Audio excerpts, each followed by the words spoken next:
ቀን ጠብቆ የወጋችሁን እሾህ ጊዜ ጠብቃችሁ እስከትነቅሉት ድረስ ታገሱ ይላል መጽሐፉ ማለት ነው። እና እናንተም ቤታችሁን ከታገሳችሁ ከዚህ የበለጠ እንደምናሳምርላችሁ አትጠራጠሩ። ዛሬ ወለዲ ጀምረ ነው የነበረው ቤት ነው ይሄ ቤት እና ብዙ ቻኩንም ምኑንም ጨርሰናል።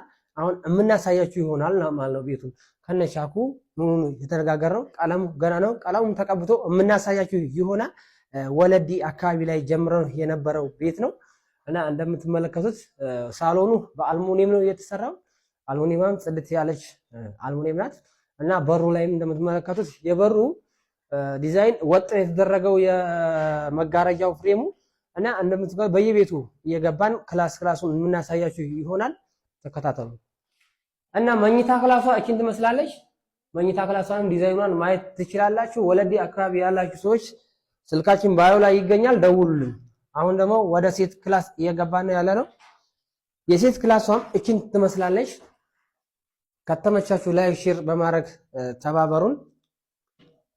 የበረንዳዋ ጥርት እንደምትመለከቷና በረንዳ ላይ ነው የተሰራችው። ያው ቀለል ያለ ዲዛይን ነው፣ ብዙም አልተካበደ እና በረንዳ ላይ ነው ያለችው እቺ።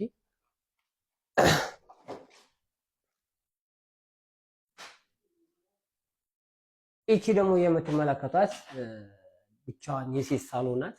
የሴት ሳሎን ነው። በጣም የሚያምር ቀለል ያለ ዲዛይን ነው። እናንተ በፈለጋችሁት ባለቤት በመረጠው ዲዛይን ስለሆነ የምንሰራው ምንም የዲዛይን ጉዳይ ሊያስጨንቃችሁ አይገባም ማለት ነው። ይሄን ይመስላል።